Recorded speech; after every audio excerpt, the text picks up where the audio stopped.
to my channel. In this video I am going to do a mum Q&A. I recently did a dad Q&A, so James answered your questions as a first time dad point of view, and then I'm going to answer your questions today from a first time mum point of view. I put a story on my Instagram, I asked for questions and I got 19 questions in total. I have written them down on this paper. First question is, did the relationship with your own mum change after becoming a mum yourself?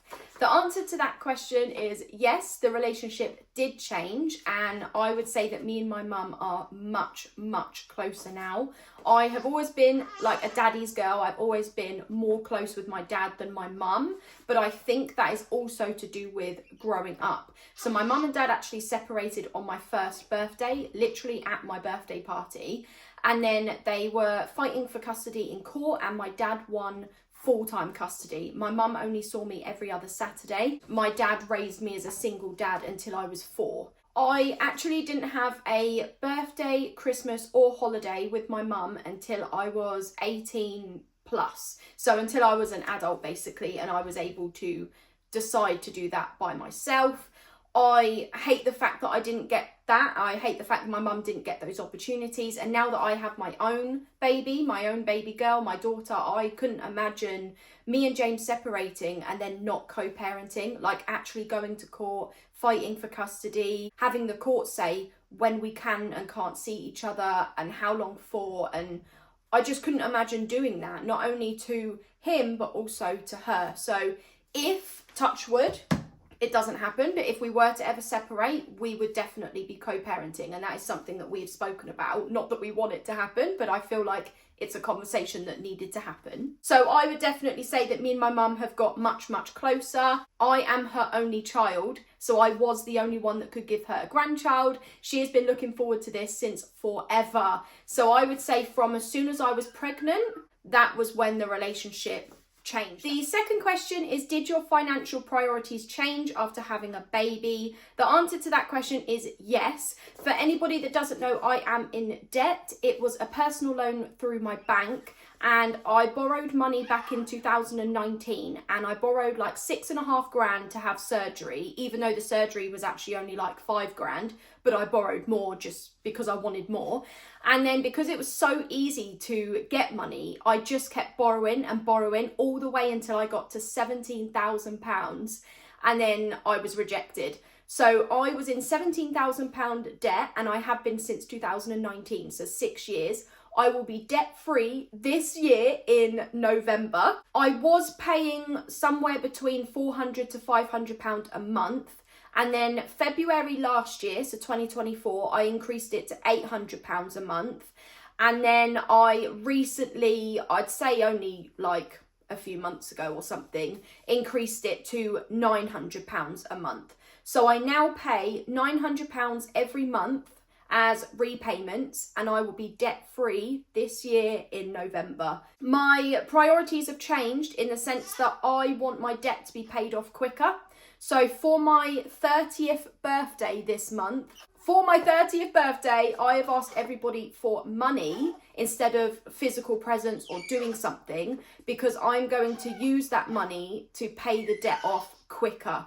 Because in December, I will actually be on statutory maternity pay, which literally covers my bills.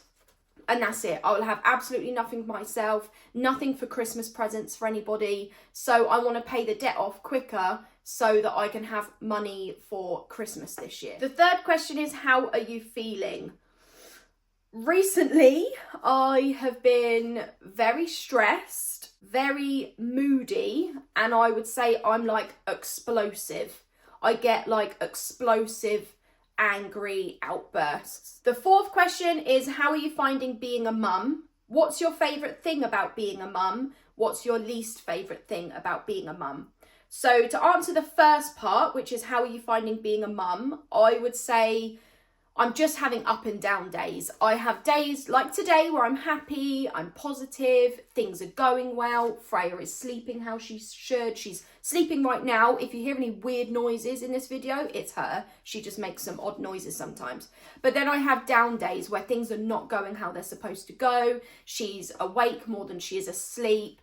our dog Poppy is doing my head in, and I'm just stressed and overwhelmed and frustrated. So I have up and down days. The second part of that question was, what is your favourite thing about being a mum? And I wrote a few things down straight away because I didn't want to forget by the time I filmed this video. So I wrote it down as soon as I got that question so that I knew what my answer was going to be. And it was like the first things that just came into my head. I didn't want time to think and change it. I wanted to just go with the first things that came in my head.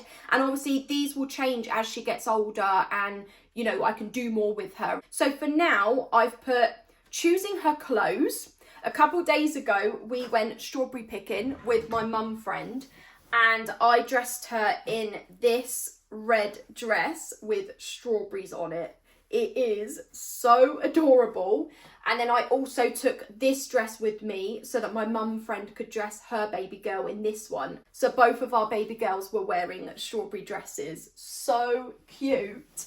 I just love when I know I'm going somewhere that day and I get to pick what she's wearing, and I will try and base it on what we're doing. So if I've got something like strawberries on, or if we're going to a farm or a zoo and I know she's got a pair of leggings with animals on, so she'll wear those, and I just try and like match it to what we're doing. I also put going out together, just actually going to a coffee shop, even if it's just a Starbucks or the local coffee shops, like trying to support small businesses more. But I just like being able to do something with her and not being stuck at home. Even if she just sleeps the whole time, it just gets me out as well. And then I also put looking at play ideas. So I've actually recently bought a Montessori book, but you will hear about that towards the end of the month when I do my monthly favourites, because I still need more time to sort of look at the book. I've only just got it. And then I've also got a baby play ideas book that was from Amazon. So I'm making notes of things that I can do with her, and I feel like we are now just hitting the 3-month mark. So we are now going to be moving into like the 3 to 6 months play, and I'm really looking forward to the things that I can do with her in that stage, if that makes sense, because there is more that we can do. There's like a water mat. I could fill up a water tub with water and have her feet in there so she can splash around. There are a ton of ideas going through my head right now as I'm talking about it, and I'm just super duper excited to start doing just a bit more. The last part of the question is, what's your least favourite thing about being a mum? And the answer to that question is the stress of leaving the house. I really like going out and I like doing things with her out and about, but it's the actual process of leaving the house that is stressful, because I have to make sure that her nappy is clean. Sometimes she will decide to do a poop right as I'm about to go out the door,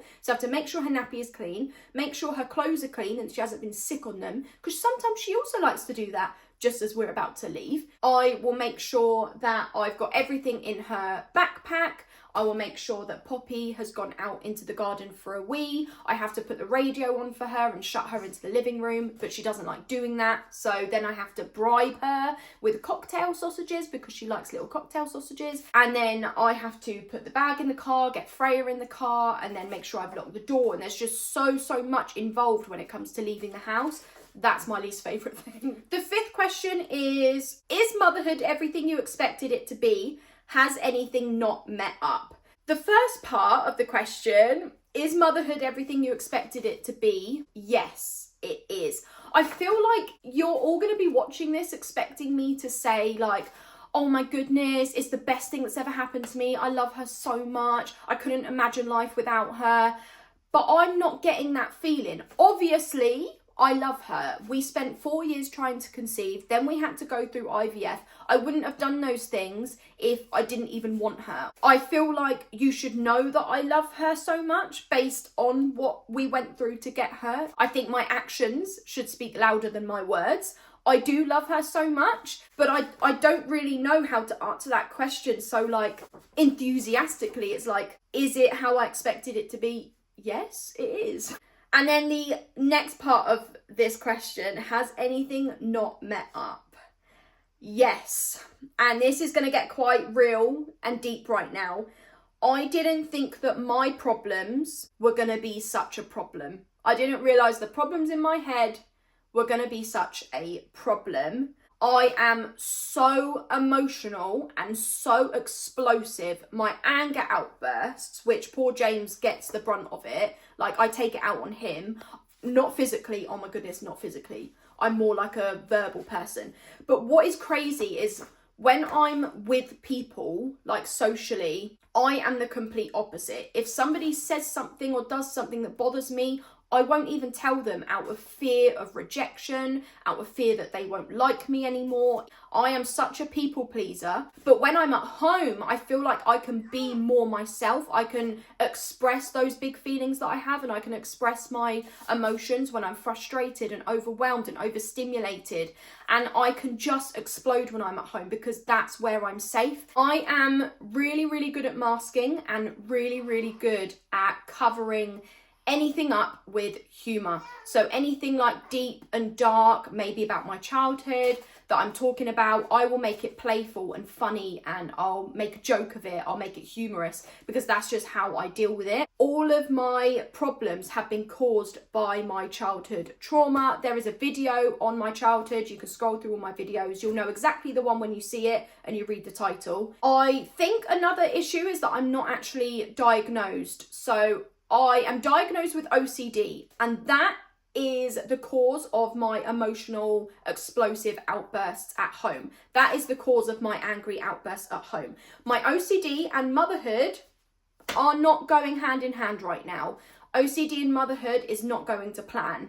It is so hard, and I would have to do another video, if you wanted me to do that video, talking about why my OCD is making me like this and what is the problem, why is it such a problem. Just leave me a comment in the comment section if that's something that you would be interested in, if that's something that you want me to talk about. But for now, all I can say is that my OCD is making things really, really hard, not just for me but also for James as well. I think it's really, really testing our relationship right now. The sixth question is, what are your biggest worries as a first-time mum? I have two. My biggest worry right now is about her development. I have been researching every day what she should be doing at her age, what play and activities I could be doing to make sure she reaches those. And for things that she's behind on, which she is kind of behind at the moment, which I mentioned in her 2-month update last month, like a rattle, she should be able to hold it and she will actually just keep her hands like this. I will try to open up her fingers to put a rattle in her hand, she'll just close it back up again. And then I will start blaming myself and thinking I haven't done enough with her. I should be doing tummy time more. So I've been feeling like I am the reason why she's behind. I'm overthinking absolutely everything when it comes to her development instead of just letting her do it in her own time. The second thing that is my biggest worry is I am so worried and scared that the things that I went through as a child, I'm going to end up doing to her. I don't think I would ever physically harm her, but I do think that my outbursts that I have towards James at the moment, like my snappiness, my explosive outbursts, the way that my OCD is basically controlling everything, it's like controlling my life right now, that is all going to affect her. And I'm so scared that I'm going to be a bad mum, that I'm going to be this awful, controlling, manipulative, nasty, just vile, evil human being to her. And it honestly terrifies me so much. I already had one situation where all I was doing was filming a video. I was literally just stood here filming a video and she was crying, which was interrupting what I was doing. And because I was like hyper focus mode, it was building, the anger was building. And I hate the fact that I'm even telling you guys this, but I need to be honest with you and I need to be real with you. I turned and I screamed. I'm literally crying right now.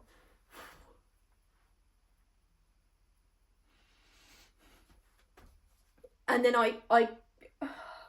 when I was editing the video, I couldn't even watch it because it scared me so much and it hurt me so much that I did that to her.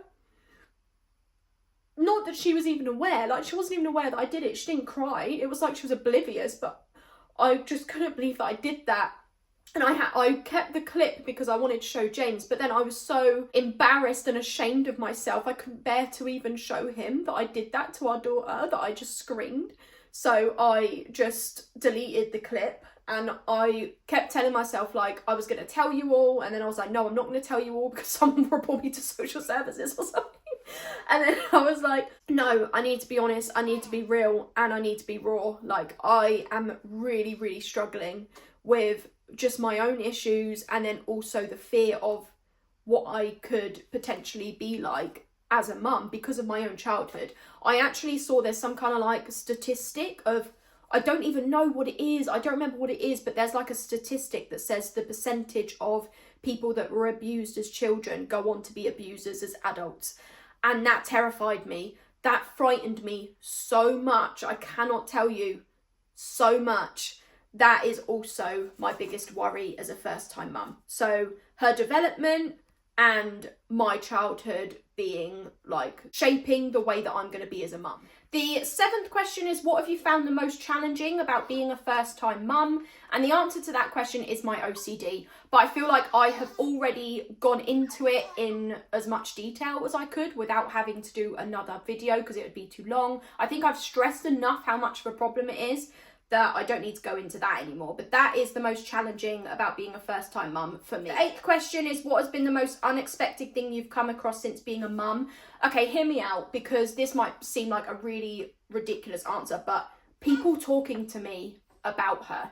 It's so crazy to me that before being pregnant, nobody noticed you. You would walk into Asda to do your food shop every Sunday and nobody knew your name, nobody knew how old you were, like nobody cared about you. Then you become pregnant and you get the odd question here and there, how many weeks are you, when are you due? But then your baby's here and that is it. People will literally walk past us and then stop right by the pram and go, oh my goodness, she's so small. How old is she? What's her name? Oh, when was she born?